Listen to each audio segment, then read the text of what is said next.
All right, folks, welcome to the 7 Quotes Wit podcast, where softball's greatest minds share the quotes that have shaped their lives, fueled their motivation, and guided their leadership.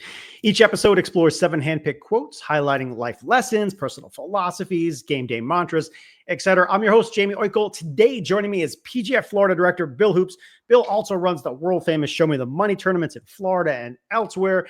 And that's just a couple of the things that Bill does inside of the world of softball. And we're going to get into several others along the way here. But first, Bill, let's go back in time a little bit. I think I know the answer, but tell folks how you found yourself in the world of softball. Sure. Just like many of your listeners, right? I had a 10-year-old daughter at the time who brought home a flyer from Clearwater Little League here in Pinellas County, Florida.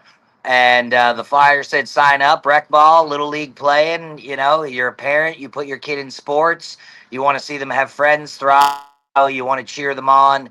So we signed up for rec ball. We do a season of rec ball, and shortly after we started the second season of rec ball, the coach got sick and all the little girls were going to lose their team. They asked for a volunteer, and I raised my hand and said, sure, I'll volunteer. And that was 2010, right? So 15 years later, 10U rec ball turned into taking a 10-year-old to a Clearwater Bombers kind of developmental camp. I met a guy named Gary Kiefer, who has been in softball just as long. His daughter was the same age as mine. He was running a small local hometown team called the Safety Harbor Stone Crabs. There you Right, go. it was a play off of the Tampa Bay Rays, Double A or Triple A team down there in Port Charlotte, and so we were the Safety Harbor Stone Crabs for 2.5 years. Good squad, good team, qualified for what was popular back then called ASA Nationals. Went to Indiana, got absolutely stomped, and then the team, like a lot of teams going from 12 to 14s, broke up and fell apart, right?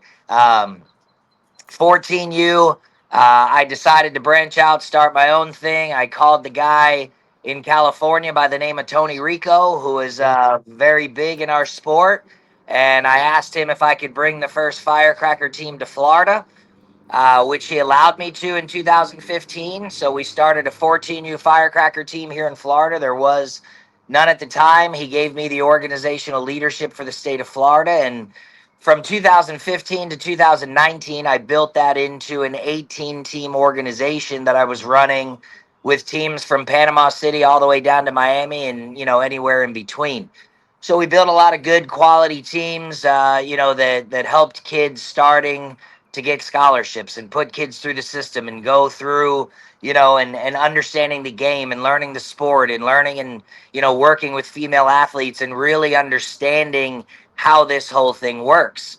2018, a organization by the name of Premier Girls Fast Pitch called, and they said, hey, you've got a popular finding or following. You seem to know a lot about Florida softball. We'd like to break into Florida. Would you like to run some tournaments? I said, no. And I said I wouldn't. I'm running 18 teams. I just got out of the Navy a couple years ago. I've got so much going on. I just don't have time. So about 3 months later, they called me again and they said, look, this isn't as hard as you think, even though it really is. They said, this isn't as hard as you think. We just need you to post some, share some stuff for us, do some stuff for us. I said, okay, sure, why not? Another hand in softball. Let's go ahead and do it. And it was 2018, we ran our first tournament in Gainesville, Newberry in March of 2018 called Gator Ball. And, we still run that event now 8 years later. I like to say we're the biggest, most competitive girls fast pitch organization in the Southeast United States between Florida PGF and my partner Jason, what he does in Georgia and all throughout the rest of the East Coast. It has grown into really just something different. Florida PGF is high level, high quality ball, but we have something for A, B, and, C level teams. We work to just put on a better event and help girls eventually get to that next level and find a place, right? So I've been doing Florida PGF for the last 8 years. 2019, I dabbled into high school softball. I coached Admiral Farragut High School for a year. That year in 2019, we won the 3A state championship. So I do have a state championship title as a high school coach. We won Colorado in 2021. We went 9-0 at the Colorado Sparkler. We won Triple Crown in 2019, excuse me. That was the year my daughter graduated. And then, yeah, so now I still run Florida PGF, 8 years strong. I'm the head coach at Tampa Catholic High School currently, in the middle of my first season there. I Yep. stopped coaching for a while. Yep. 2019, I turned the Firecrackers over to Nick Yeary, who's been doing a great job with them since then. And from 19 to 2021, I coached with the Florida Impact and a young man by the name of Pat Affronti. We coached for the Firecrackers for a little bit too. He runs NSA and he's a Division II coach at St. Leo. So he's also my partner in the taco shop. So Yeah. now, now we're running PGF. I'm the head coach at Tampa Catholic. And for the last 2 years, I've been running a company called Lead Your Journey, which is, you see the shirt, the 60 for me. You got Yep. the logos up there. This is a mindset, performance, athletic recruiting company right now, primarily for softball athletes, but we'll eventually start branching out into other female sports, but we'll focus on girls. Over the last 15 years in this sport, 10 years as a Navy recruiter before that, with a bachelor's degree in child psychology and a master's degree in youth policy development. I see a need for that coach, player, parent relationship, Yep. and I put together a program. My book is set to come out, hopefully before the summer. I've got an app that is supposed to, again, be released hopefully before the summer. My website, leadyourjourney.com, is up and been running all our social medias, which you've got my Florida PGF media up there. That takes you to the Florida PGF Yep. site. The main social media would be 60 for me, just as it appears on the logo, just 60FORME. That takes you to our Facebook, our Instagram, our Twitter, YouTube, all of that stuff. So that's kind of where I'm at. It's kind of what I've been doing. I have 31 clients right now in the Lead Your Journey program. We work with several other teams. I've spoken at 5 universities this year, working with a couple high school programs. So that's where I'm Bill, at in 2025 with softball. Bill, you are a classic example. I'm sure you know the book, Give the Mouse a Cookie, and you do bam, one thing to the next, to the next, to the next. And you are deep into it. So I'm going to come back and revisit on a number of the stuff you talked about, but let's go to quote one that you have, and more than quotes that you pull out of books. I think you used a lot of these are your own kind of hoopisms, I would say, for lack of a better word. So, did you just create a word? yes, Hoopisms. If you haven't used that yet, you're free to use that. You can. I won't trademark it. You can have it. Hoop-ism. Yeah. I've heard hoops. There it is, but never hoopsism. That's funny. Yeah, man. So, feel free to use it. Intentional effort. What do you got? Yeah, I mean, intentional effort, right? This is doing something on purpose, right? You're not just waking up and going through the motions. You're not just, I'm here, right? Let's talk about softball practice, right? If mom and dad drop me off, right, and I'm just here, right? I'm going to get my cuts. I'm going to get my front toss. I'm going to throw my bullpen. Okay.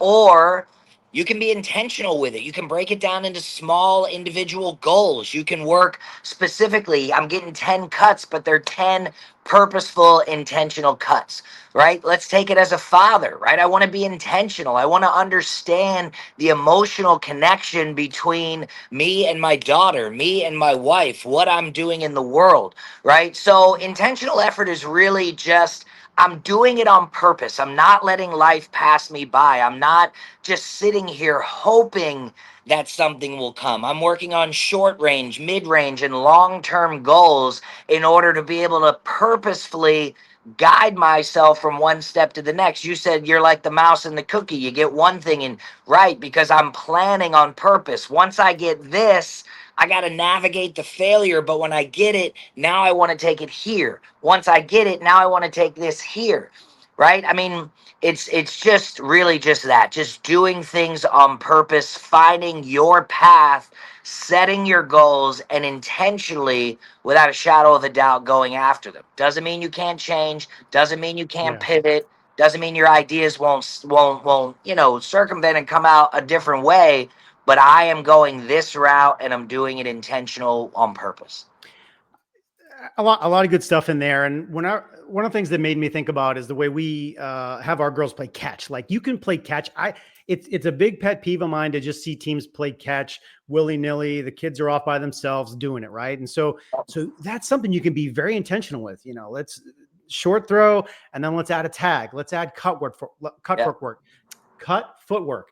Let's work on quick throws. Let's be very specific because you can use that 15 minutes of playing catch or 10 minutes and actually gain a lot. So very, very, very, very important stuff there. Let's go sideways a little bit. I want to go back to the Navy part. So, you grew up, you jumped right into the Navy. Like what's that look like? Yeah, sure. So, 16 years old, I dropped out of high school. Father passed away about 3 years before at 13, took his own life, and really just catastrophic change in my life at 13 years old. So for a few years, I'm floating around as kind of a lost teenager. At 16, I dropped out and went and got 2 jobs and wanted to start making money to help my mom and pay the bills and things like that. At 19 years old, I found myself sitting at mom's couch and kind of, what am I doing? Where am I going? I'm venturing off into manhood now. There's got to be more than this. And I picked up the phone. They answered it, Navy recruiter. How can I help you? I said, how can you help me? And the guy said, well, come to my office. Let's talk about it. I tried to join the Army a year before, had a good physical, had a good ASVAB. I'd gotten in trouble when I was 16, had to get some stuff fixed. They made me wait a little while. Army kind of went away. That thought process went away. The Navy showed up at the right place at the right time. And without asking anybody, any guidance, talking to my mom, talking to any of my friends, I went to the recruiting office. 2 days later, I went back, signed a contract. 6 weeks later, I got on a bus and I left. Because, when you do things in life and you want to go and up yourself and level up and make that next step for yourself, so many people will tell you why you can't, why you shouldn't, why you couldn't, because most times they won't, they can't, and so they try to keep you there with them. And then I was right. When my friends found out for that 6 weeks, they kept trying to tell me, that's dumb, don't do this, don't do that. And now most of them mid-40s have either passed on, God bless them, or are in jail, and one of them still living with his mom. Now here we are. The Navy was great to me. I was in the Navy for 16 years. I met my wife, Alicia, who I've been married to for 21 years as of 2 days ago. Awesome. April 8th was our anniversary, 21 years. We've raised 2 beautiful children. I went back to school in the Navy. I got promoted really quick, made second class first time up, first class first time up. I made chief in 12 years. I still wear my chief's anchor today, carry it with me everywhere. And so 16 years later, my time in the Navy was up. And like I said, I left with a wife, 2 kids. We were highly involved in softball, living here in the Florida community. Went back to school, got my bachelor's degree in child psychology, a master's degree in youth policy development. And I spent the last 10 years of my Navy career as a recruiter. This is where I fell in love with helping kids, coaching, changing lives, being in schools, being present for those kids that, kind of like I grew up, had a void in their life without people there to give them guidance. Yeah, I really feel like I didn't know it was all that part of your story, but man, I feel like that foundation has just put you rock solid into what you do. So, and it probably rolls right into this one. It probably rolls right into this quote number 2, be the example. What do you got? Yeah, I mean, just that, be the example. For me, this is a learned quote, right? This is a learned quote. Like, in the Navy, right? You got to left, right, left. You got to march. You got to hand salute. You got to be a leader, but I really learned to be the example as a father. I really learned to be the example as a coach, right? Because our kids, they're just so imprintable. They're going to fear if we're afraid. They're going to be confident if we're confident. They're going to have anxiety if we're anxious, right? So for me, it was just, it sounds like it would be 40. You didn't learn this till 40, all this time. But yeah, I mean, really, it was like COVID time, man, 2020, sitting around, not having a whole lot to do. I was 210 pounds. I was Get out of here. Bro, I'll send you a picture, right? I mean, look, you got to remember, I got out of the Navy in 2016, right? Just walked away. So here I am 15 years with the team, 15 years with support. We're doing push-ups, sit-ups, hand salute. Now the next day, I'm a school teacher working with primarily women who want to feed me muffins and cookies because I'm a cute Navy guy. Yeah. You know what I'm saying? So I found myself in 2020, 210 pounds, really a sad, depressed. I was doing what I call moving positive in the wrong direction. Right? I'm doing good things. I'm not hurting anybody. I'm running the firecrackers. I'm running PGF. I'm taking care of my wife. But internally, this is where 60 for me came from. I Mm-hmm, was mm-hmm. just mush. I was just not happy with who I was as a person, who I was as a man, my career, where I was going, what I was doing, how I was performing. So I just told my wife, like, Forrest Gump, I'm going running. And I did. And I started running, and my first mile was 16 minutes. And now, 45 years old, I'm in the best shape of my life. I'm running a 7:58 mile now. Perfect. And, so through becoming better for myself, I learned that the better I am internally, the better I'm going to be for people externally. So, therefore, the best Mhm. way for me to model that is to just be the example. Yeah, beautiful, man. Let's go. I was going to go somewhere else, but you brought up 60 for me. And I remember when you kind of posted around that the first time, I'm like, what is this guy doing? You're What is like, this yeah, guy doing? he's like, I'm going jogging and make a picture of that. And, Yeah. and I'm working and I'm posting my iPhone times and stuff like that. Like I mean, if you don't know this about Bill already, just go to his social. This guy lets you in on his story. Like you put it all out there. And you put yourself out there. What was that like? Yeah, so again, we'll take this back to the COVID time frame, right? Because that's when all of this stuff came about. We are 2016, when I say I got out of the Navy, like Jamie, I didn't have a retirement ceremony where we Mm, all saluted, we celebrated Bill's career. Like at 16 years, 4 years away from retirement, I walked away. mm, I said I had enough, right? They wanted to send me to the West Coast. My daughter was in softball. My son was enjoying life here. My wife was graduating, getting ready to start a professional career. It just didn't fit our life anymore. But when you make these moves, right, and we'll get to one of these quotes and that I have for you, and we'll talk about it then. But when you make these moves and you make a move here, it affects certain things down the road that you're not really aware of completely at the time. And I did. I started packing on weight. I started getting depressed. I started becoming more angry, more irritable. I just wasn't, I don't know, I wasn't in that space, right? So I did. I started running. I said to my wife, I said, this is not me. I'm a chief, man. I'm a go getter. I've been motivated since I was a baby. Like, it's time to go. And I did. You just like you said, I took my cell phone one day and I said, worked out an hour today. And then mm. the next one, worked out an hour today. Hey, I was trying to stay consistent in this COVID world. There's nothing to do but go out and get busy. Let's go, people. And one day, I don't know how it came about, but instead of writing, I worked out an hour today, I just said, hey, I got 60 for me, right? 60 minutes a day in order for you to be your best self, in order for you to capitalize on being the best version of who you are so that you can be the best husband, father, mother, daughter, sister, brother, so that you can externalize greatness, but you can't do that before internally. And, no big deal, whatever. And then COVID kind of opened up and we went to a tournament and a guy came up to me and, he said, Bill, he said, the things that you're putting on there, like they've really changed my life. They've Right. really motivated me to start moving. And I'm like, what? Like, what are you talking about? I'm just Yeah. posting on my Facebook because a lot of time, Jamie, I'm weird. Like I use Facebook as kind of like a back to the future thing. Like I post something today hoping that in a year I'll read it in my memories and say, you're either where you said you were going to Mm. be or you're behind. So now it's time to catch up. Right. Um, so the guy did, he said that to me. And then I went, huh? All right, well, let's keep doing it. And my consistency, oddly enough, has Yeah. turned into consistency for other people, which is now turned into a program, which is turned into a book, which is turned into, it's Yeah. crazy, man. A little guy like me with absolutely nothing going on for him just passed 10,000 followers last week. And now tonight I'm gonna roll over 11,000 followers. Like, it's the last couple of months really have gained a lot of Rip. traction, and Yeah. it's Yeah. coming full circle. Yeah, it's rampant. I was glad you were clear there. I was going to say, like, the 60 for me is 60 minutes for me. Like, pull apart my day and make sure I get 60 minutes for my development, internally, externally, physically.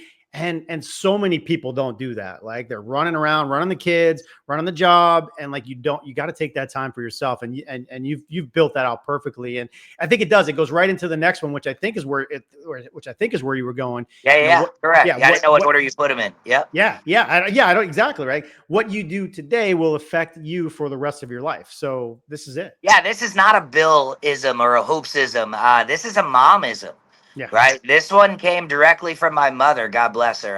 My mother has lived one of the hardest lives of any physical person. I'll probably get emotional during this part, but any physical person I've ever seen in my life. She was born as a baby, blind in her right eye, and Mm. as an adolescent child, did not have a second set of teeth. So when she lost her first set of teeth, my mother's had full dentures since she was 11. You know, and then just had a rough childhood, and some things happened to her in her teenage years, and just bad relationships, and now, God bless her, fast forward through all that, some back surgeries, losing part of her colon, losing a daughter. My sister passed away in '04 when she was 21 years old. Mm.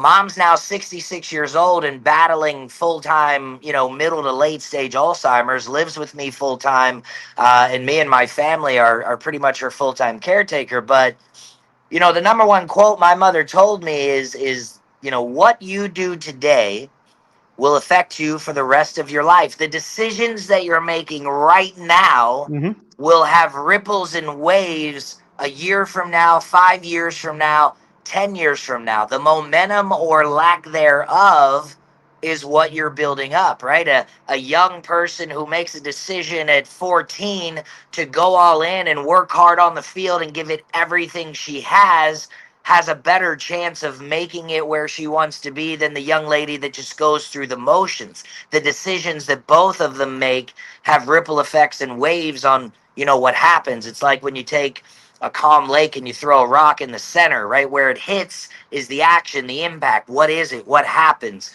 But the ripples that go and the big waves that cause on the ocean, those are the effects of the decision that you make, in that moment, whether it Yeah. be the decision to, read a self-help book and become a better father, the decision to get up one day and just start running and posting in order to maybe change somebody's lives, the decision to put the alcohol bottle down, or to put, whatever your thing is, or the decision just to help somebody, right? Yeah. The decisions that you make today ultimately will affect you for the rest of your life. And for me, knowing the woman that gave it to me, the fight and the struggle that she's had to go through, I find profound truth in that, and how the decisions I've made as a young man joining the Navy affected me later with where I'm at now. Buying a house in 2013 in a low market and selling it in 21 in a high market, allowing me to buy a restaurant and Yep. change my life. And, Yep. just small little things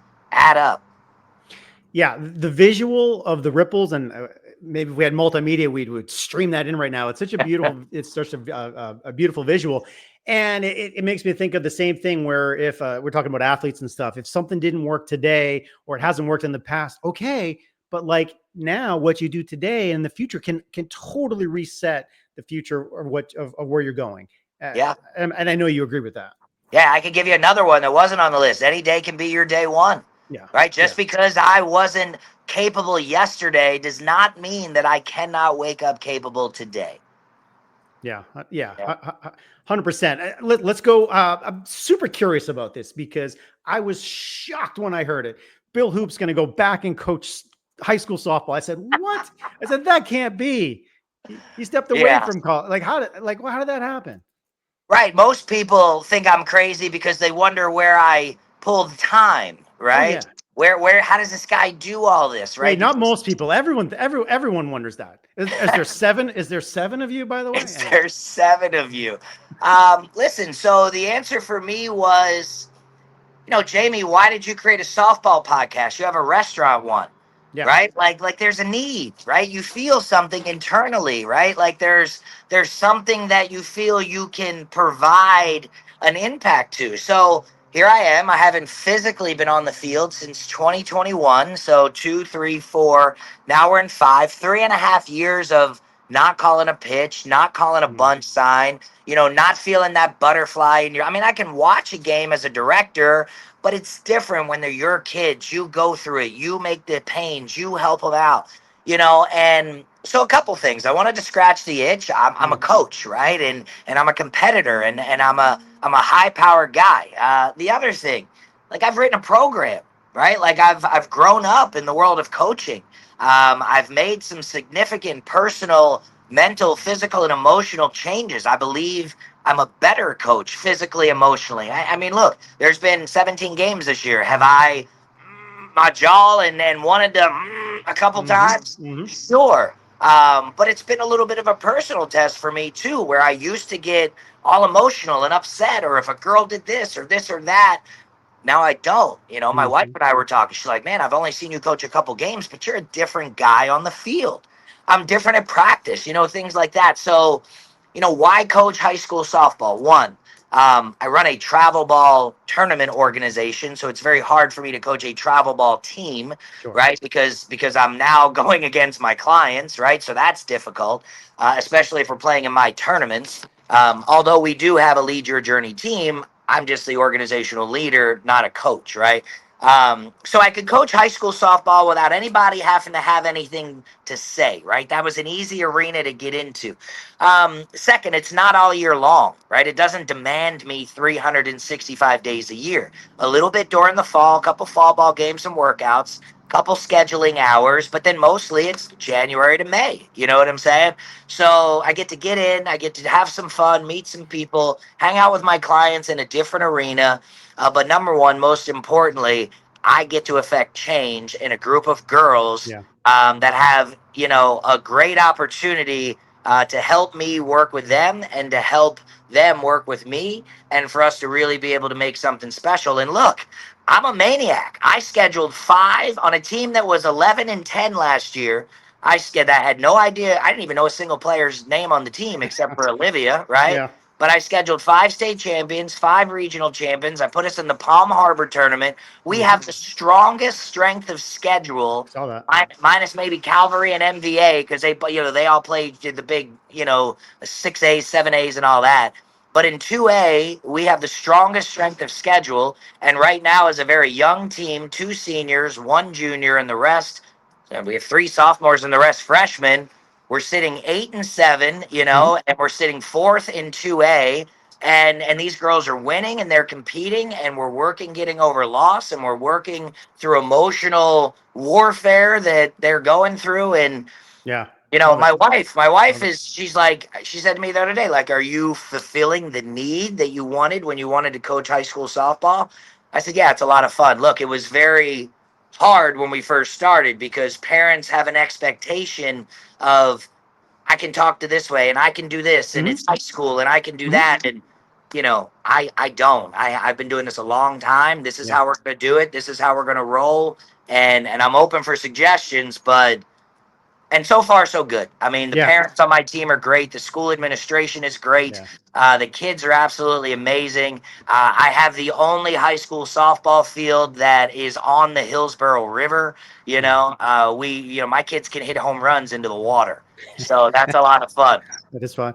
That is fun. Yeah, it's interesting. I thought it might have to do with that coaching itch. So, but it is funny, man. The journey. Like I've done it for started at 8U and my oldest is now in college. So, but I remember Jamie as a coach in 8U would get so upset at the calls, and you're screaming at umps, and now by the time 12, 14, 18, you're like, you're going to see the same umps. You're going to see the same coaches. Like, don't be an a-hole on the field. Like get over that. And so I've come a long way in my journey. Now I've reset, and I'm, coaching my youngest is 12U ball. So that's been hard. But I remember playing Bill's team, my older daughter playing Bill's team at a PGF event against his team, and we're like, oh yeah, he's got the umps. So of course it's hard for you to have a team in your own events. We're like, and I think he beat us by 1 run on a controversial call. Stop it. I'm forgetting the details, but I do recall that. But all right, let's go. Let's keep rolling. Hey Jamie, I love this format, by the way. I do. This is really good. Yeah, and listen, you're awesome in this format, of course, as well. But let's keep rolling. We got so much to talk about. All right, quote number 4: accept failure as the price of success and keep moving forward. We've touched on a little bit of this, but let's dig in a little Yeah. bit more. Yeah, man. Like I teach my kids, like what is success? How do we get to that word success? Because I believe it's opinionated. Success is an opinion, right? It's not a fact. It's an opinion, right? Is Elon Musk successful because he's a top 5 billionaire in the world? Some people would say yes, right? But the guy who's sitting on the Mississippi River that doesn't want to be bothered with the world would say that guy's got too much going on and he's successful because he gets to go fishing every day at 3 o'clock, right? So what is the definition of success? First, we have to figure out what is success for us. Where do we want to go and how are we going to get there? Right? So when we make that decision, we have to get up off the couch and we have to do something. In order to find success, I don't care if you're the fisherman on the river or you're the guy trying to launch astronauts into space or anybody in between. In order to be your version of successful, you have to get up and do something. Once you do something, you're going to get a thing called experience, which is a nice word for failure, right? You're either going to get it and then make adjustments, or you're not going to get it and make adjustments, right? So when you do something and you get up off the couch, you gain experience. From that experience, here's where most people fail to find success, because you have to make adjustments, and the adjustments are hard. Right? I have to adjust my hands. I have to adjust my feet. Most times I just have to adjust my mindset, my thought process. As a coach, I have to adjust my defense, the way that I think, my lineup, the things that I do in order to find success. As a father, I can take this approach, you're grounded, or I can say, hey, how can we find a communication way to where we can work together to find a common solution? I have to find some way to make an adjustment. When I make that adjustment, I continue to move towards success. Now, if any point in time I get upset by that failure, that's okay. I'm allowed to cry. It's an emotion. I'm allowed to feel anger. That's an emotion, but I can't hold on to it. I can't sit in it and pout, because then I'm just whining, right? Once I get the failure, I have to accept it, because this is what it cost me when I get up and I decided to do something. Now I have to make those adjustments and be able to keep moving forward. That doesn't mean that if I wanted to do A, I can't switch to B. It just means I can't sit idle and go, this happened, I don't like it, and I'm just not going to take it. Okay, well, you sit there. I'm going to keep making adjustments. Think about a boat on the ocean, right? On a wavy ocean, we see it rocking. We know it's rough seas. The captain has to grab the wheel and make sure that they're, going port and starboard, and making sure that the ship is even keel.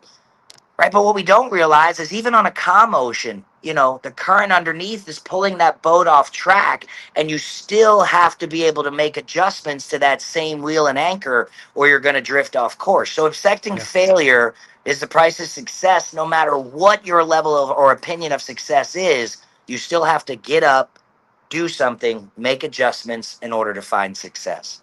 Really good stuff there. And I want to translate that kind of thinking into the recruiting journey, Yeah. which has a lot of those components to it. Yeah.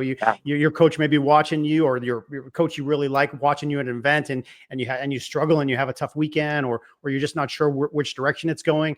And specifically, I was thinking, the camps that you run, you bring in coaches, you run the camps, you have Yeah. the high profile events, you've helped your own team girls find spots in college. You're doing the mentorship to grow girls into that. So Yeah.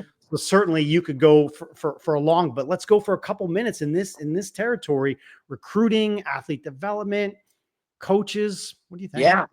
Yeah, I mean, it's an ever-changing environment, right? Now more full paid scholarships, right? Mhm. Now longer lines in order to get in, more junior college opportunities because it's tougher to get into these Division I schools, more people now navigating the waters in the process, right? This is another reason why I created the Lead Your Journey company and program. Yeah, I mean, we do recruiting. I'll give you a website. You can go to PeytonClark.com, right? That's one of our clients. So recruiting is a hammer, right? But here's the thing, right? For parents, even with me, right? I run a mindset development company and a recruiting company, and I'm going to go all in for your athlete and for our clients. But they're not recruiting us. They're not recruiting you, Jamie. They're not recruiting me. They're recruiting this player. And here's what a lot of people don't understand. When I step into that box, okay, strike three looking. The coach of my dreams is sitting behind the backstop. Fine. Do they want to see you smash the ball? Does that make everybody go, yay, wonderful? That kid's got a great shot? Sure. Right? But if that kid looks at strike three and she drops her head and she drops her bat and she looks at the umpire and she goes into the dugout and she's pouting and she throws her helmet or she puts her bat down or she sits down and or she does any one of those things now, not the strikeout looking. Okay, 2, 3, 4, 5, 6 strikeout lookings, maybe, right? But not the one strikeout looking. That doesn't make a difference. What you do after that, right? Next pitch mentality. What am I doing now? I have that split second to go, "Whoop, that sucked. Okay, now it's not about me. It's about the team. It's about where am I going? It's about me now having to support the girl after me, right? So, recruiting as a 10-year Navy recruiter, as, 15 years in softball, 10 in actual recruiting. Let me say a couple things about recruiting. Okay, a tournament director is not the source to get you recruited. We put on events and we bring coaches and we do showcases and we do camps, but the coach, the travel ball coach, still has to get up and do the information, do the work, right? But for the parent and the player, the travel ball coach is not the person to get you recruited. Can they? Sure. Do they? 100%. But they're not being recruited. Now, reputation and all of that, does it matter, right? If I call a coach and I say, Coach, I've got this kid and this kid fits your level, is that coach going to listen to me? Sure, because reputation and all of that comes through. But at the end of the day, the number one person to get themselves recruited is the kid. Right? If I can say anything, it's the kid. The kid has to email. The kid has to call. The kid has to do the work. The kid has to get their mindset right and mentality right. And then on the other recruiting end, I would say the parents need to calm down because that same strike three looking is not worth you going to the dugout or you in between games or you on the car ride home going, you struck out in front of coach such and such. That means you're never going to have an opportunity to play in college. That's not true. It's fake. It's false. You're hurting your kid intentionally, on purpose, right? Like you're telling her something that just isn't true, right? Will they play at that school? I don't know. If the coach took it that serious, maybe, maybe not. But is one strikeout, two strikeouts, 20 strikeouts, 50 strikeouts going to keep a kid from playing a college career? I don't think so, right? Especially if that's over a 4-year career. Maybe in a season, we got to make some adjustments. But, things just in recruiting aren't as detrimental. Over 1,600 college softball programs from sea to shining sea in the United States. And, there's a place to play for everyone if everyone is willing to find a place to play. If you're only stuck on one division, if you're only stuck on one spot, if you're only stuck in one area, recruiting may be very hard for you.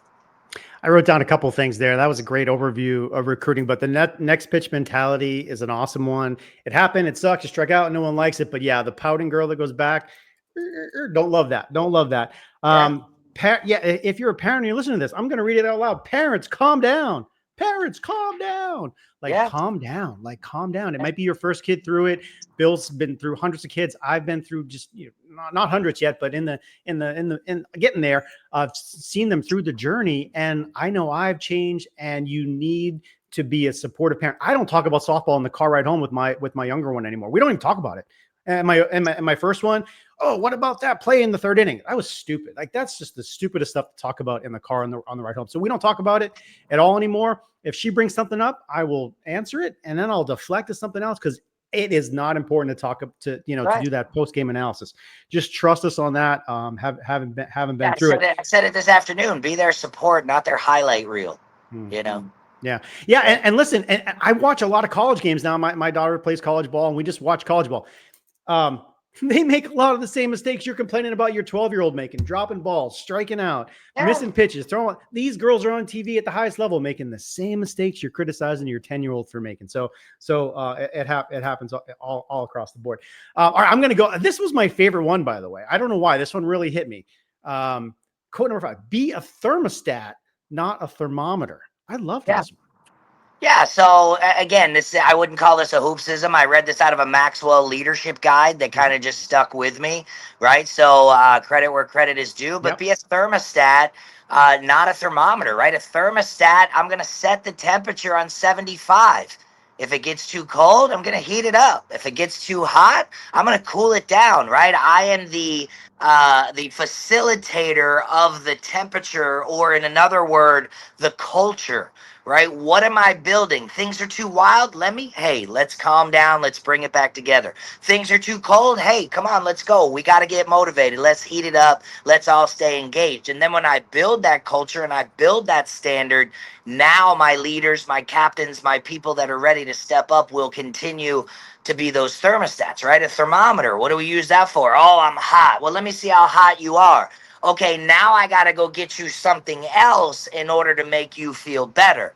I got to get some aspirin. I got to get some Benadryl. I got to get some of these things, right? Because all I did was say, oh, you're too hot. I don't know what to do. No, I want to be the thermostat. I want to regulate my team. I want to regulate my culture. I want to regulate myself, right? That's what I've been posting about today for parents, right? How do I recognize, right, and regulate myself, right? Am I more emotional about the game that my daughter just lost than she is? Mm. Why? Right? Yeah. Why? It doesn't make any sense. So I want to recognize and then kind of just recalculate and reallocate my thought process to be able to cool things down, right? Because if I want my daughter to be able to reset by the time she gets to the batter's box, then certainly I can reset after she struck out in the first inning when it's 75 or 90 minutes, finish the inning, or 7 innings, right? I mean, that's where I have to be. I have to be a thermostat because thermometers are just for judging heat, but they Mm. can't fix anything on their own. Yeah, right. Yeah, I love that, man. I was reading parts of your notes. Regulate the temperature of the environment, man. I love it. I want to go to a big moment. I know it's a big moment for you. We talked about this before, but the car accident, like Yeah, you almost died, man. Like yeah. that was a big change for you. February 18th, 2020, right? Was opening day for my second season at Hmm. Admiral Farragut. We had just beat Osceola High School in Pinellas County for the first time as a school. Was a great day, great night. I went by my mom's house. She was not sick at the time, still living independently in her apartment. Went by my mom's house. She came downstairs. We talked for a little bit, kind of, shot it up. And then I said, all right, I got to go. I was driving down down US 19. No, 66th Street. No, I got to get my roads right. I was driving down 66th Street in Pinellas County, north towards my house in Pasco. I went under the Bryan Dairy Exchange, green light, green as day. 9-time convicted felon made an illegal left Mm. turn, pulled out right in front of me. I had no time to stop, brake, turn, do anything.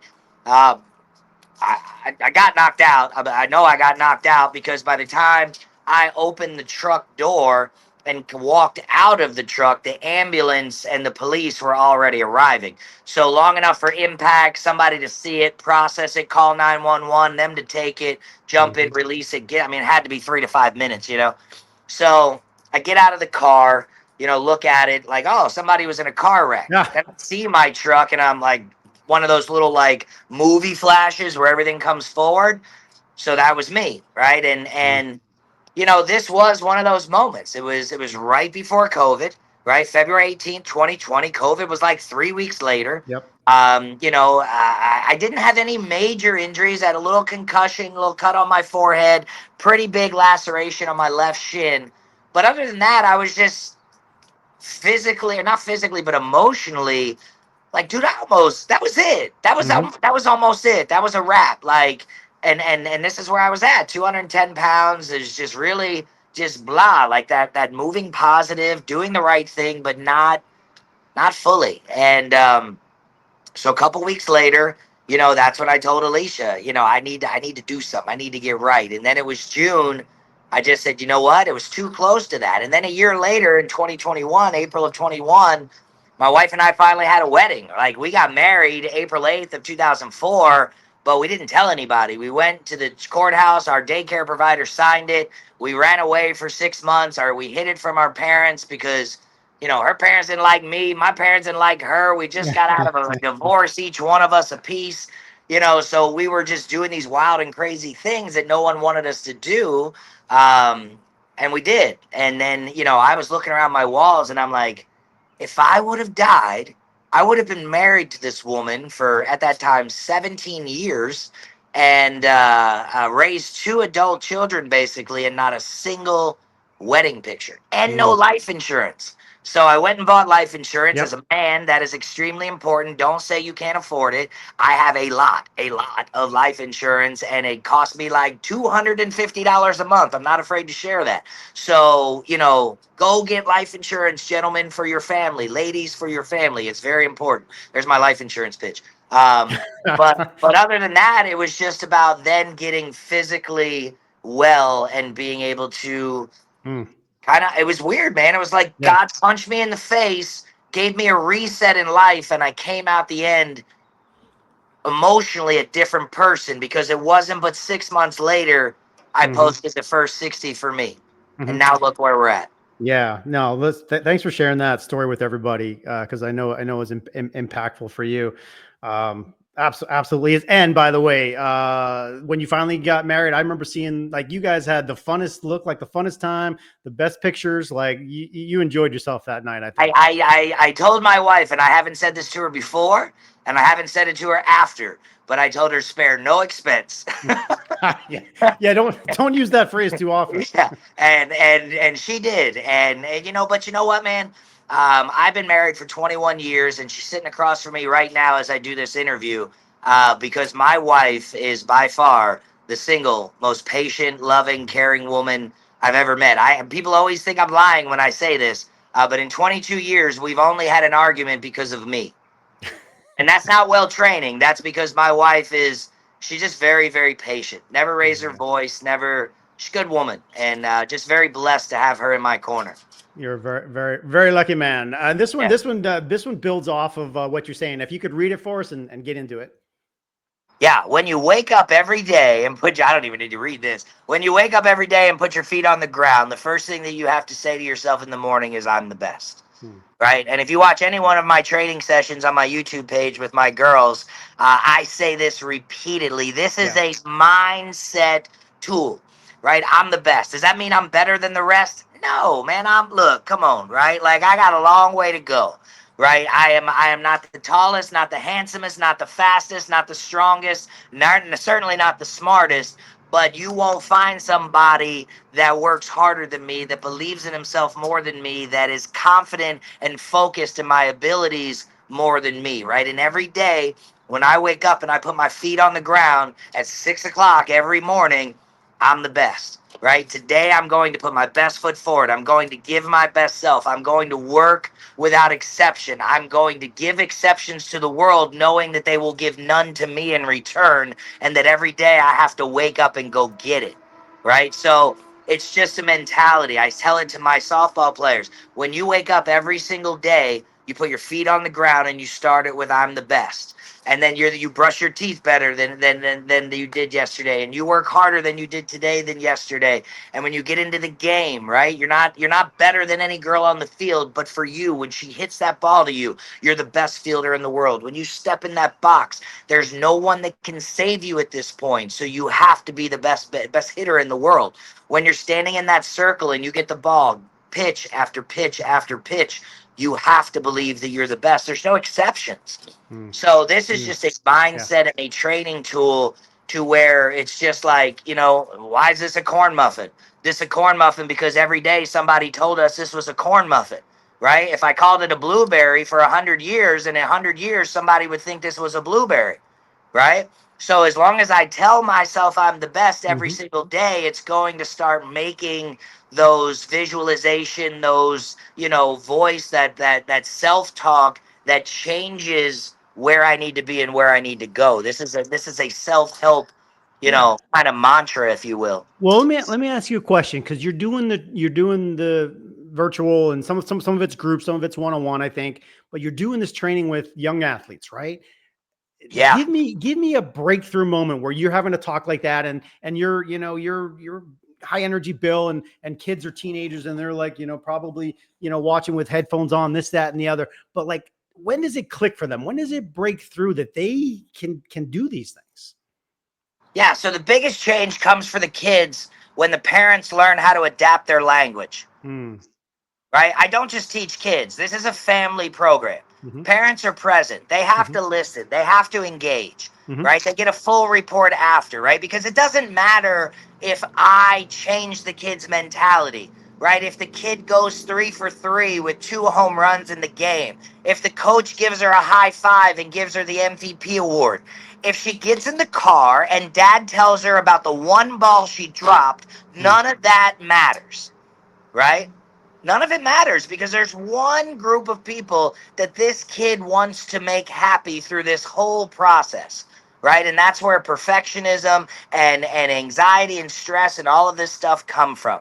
And it's the parents, right? So kids have breakthroughs when the parents can support, right? When the kid is in my program and the kid takes on the tools and they're working with intent and they're being the example and they're writing down their stuff and they're showing up to the group, right? And then the kid gets in the game because I tell him, right, we ride the wave, right? If I ride the wave too high, I just went 3 for 3. I'm the best in the world, nobody better than me. Keep riding that and you'll circle and crash into the sand, right? I went 0 for 3. I'm the lowest thing in the world. Nobody will ever love me. I'm terrible. Keep riding that and you get pulled in the rip current away, right? We want to stay high, come low. We want to stay low, come back high. We want to stay in the middle so that we can ride that wave and walk onto the ocean, right? Stay steady in our process. So, I would love to say, Jamie, there's this one thing I said. There's this one moment where every kid goes,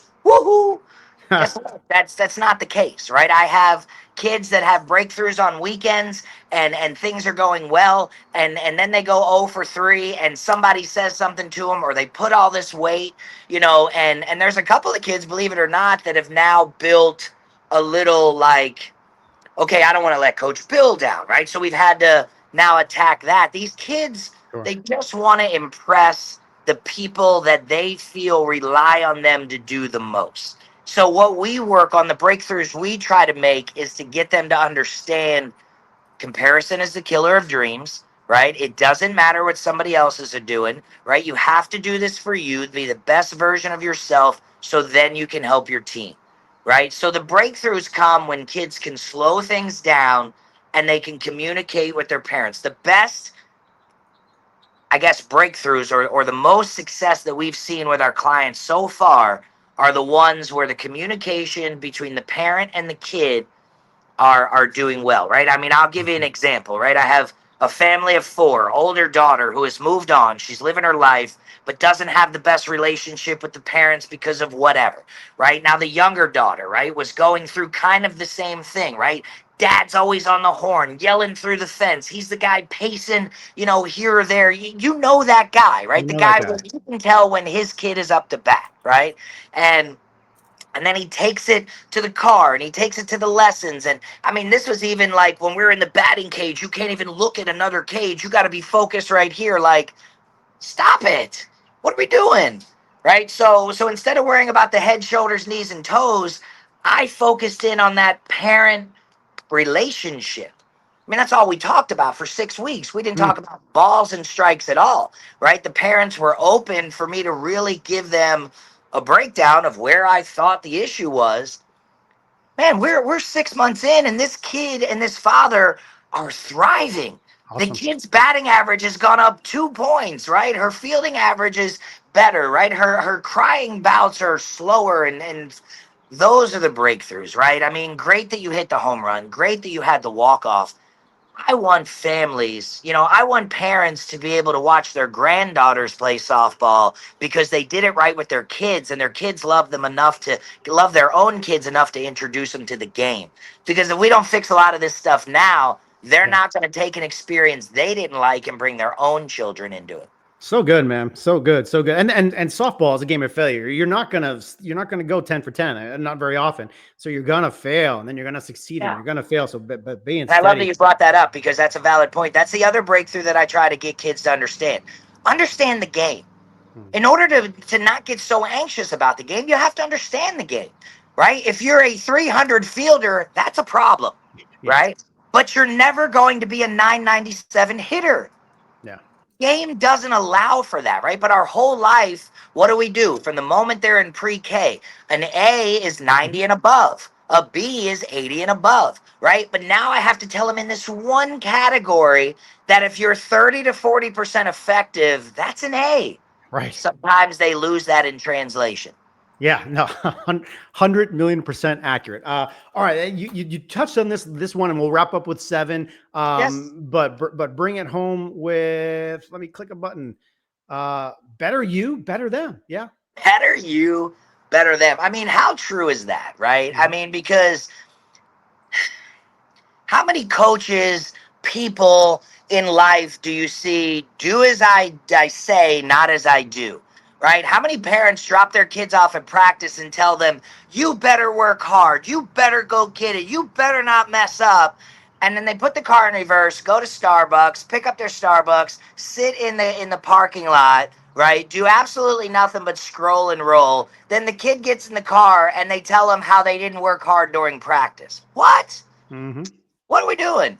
Right? And then parents go, well, we worked all day. Okay, well, your kid just went to school for 8 hours, plus they have homework, plus they have individuals, plus they have lessons, plus they have all of that, right? So, then I'm a leader in the team, right? I run a restaurant, I run an organization. So I can't just sit here and tell Christine and Evelyn and all my people, you go do this, I'm going to sit here and just be happy. No, right? In order for you to be the best version of yourself, in order for you to be a better me, I am physically, emotionally, financially, all working towards being the best version of myself. I explain it like this: too often, as a father, you try to find happiness by making your kids happy, by making your wife happy, by making your workers happy, your coworkers happy, your mom, your dad, your sister, your brother, Santa Claus, the bunny rabbit. All of these people, we want to find validation and make them happy, and we feel it's going to make us better.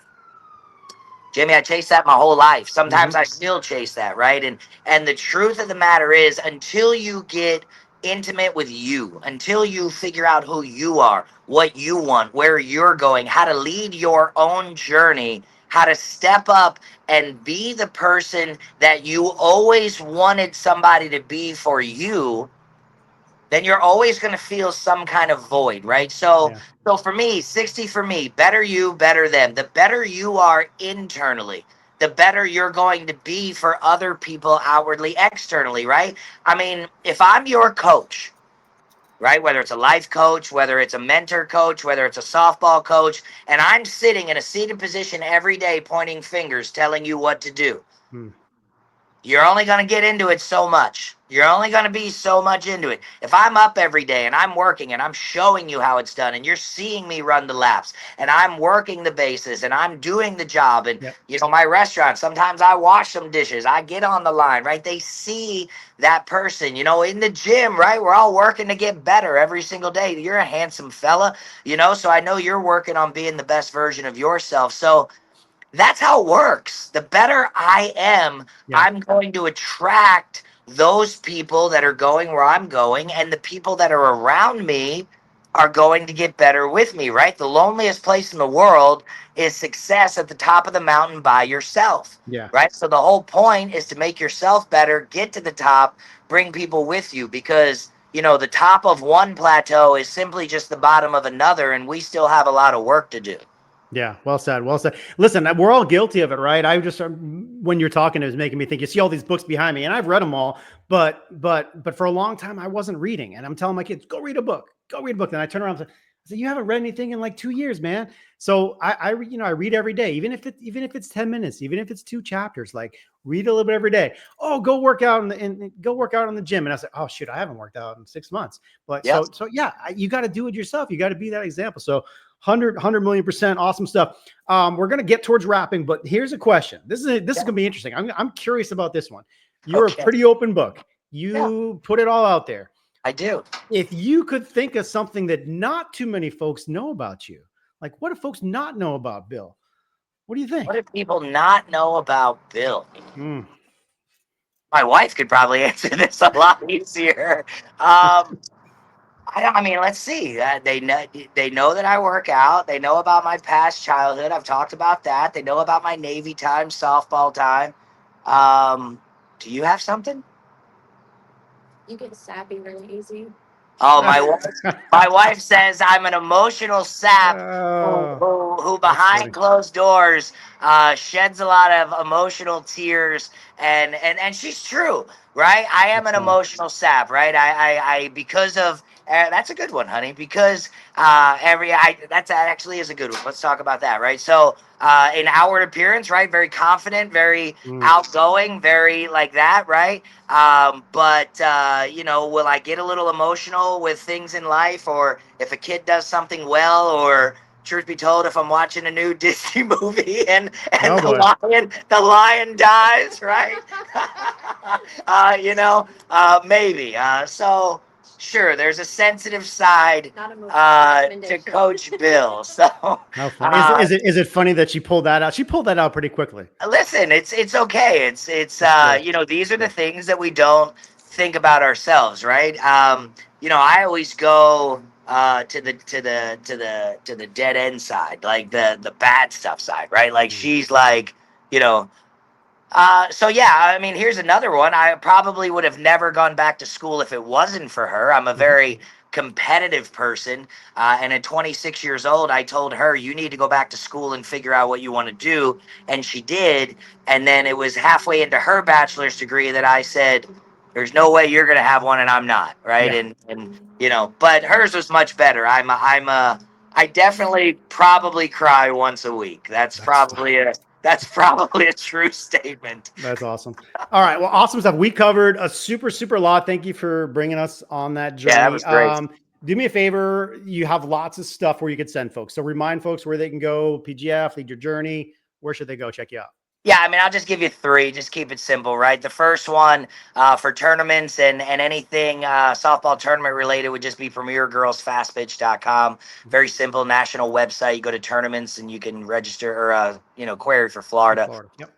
My social medias is just that 60 for me. You can find me on Facebook, Instagram, TikTok. I don't do much on TikTok. I have one, but 60 for me on YouTube. There's a dash 60 dash for me. A YouTuber already had it. I had to put the dash. And then the new one, right, where you can learn all about Lead Your Journey, our mindset performance recruiting company, how we can work with your teams, your families, your coaches, your players. And that is just leadyourjourney.com. If you want to learn a little bit about me specifically, it's leadyourjourney.com/about. Mm, And that's it, good. man. That Good. is where we're going. Excellent. All right. Well, I want to wrap up and say, first of all, thank you. Definitely find him on the web. Bill is all over the place. Facebook is where I see most of your stuff. So be sure to check him out there on the different sites. Folks, do us a big favor. Like the episode, share it. New podcast. So get it out there. Share with your folks in the softball community. Rate it, review it, wherever you watch it, wherever you find this, Spotify, Apple. Give it a like, give it a review, write about it. We would appreciate that. That is a big deal for us. Get the word out to folks in the softball community. Thank you, Bill. Appreciate it, man. Sure. No problem. Thank you. We'll see folks next time. Thanks much.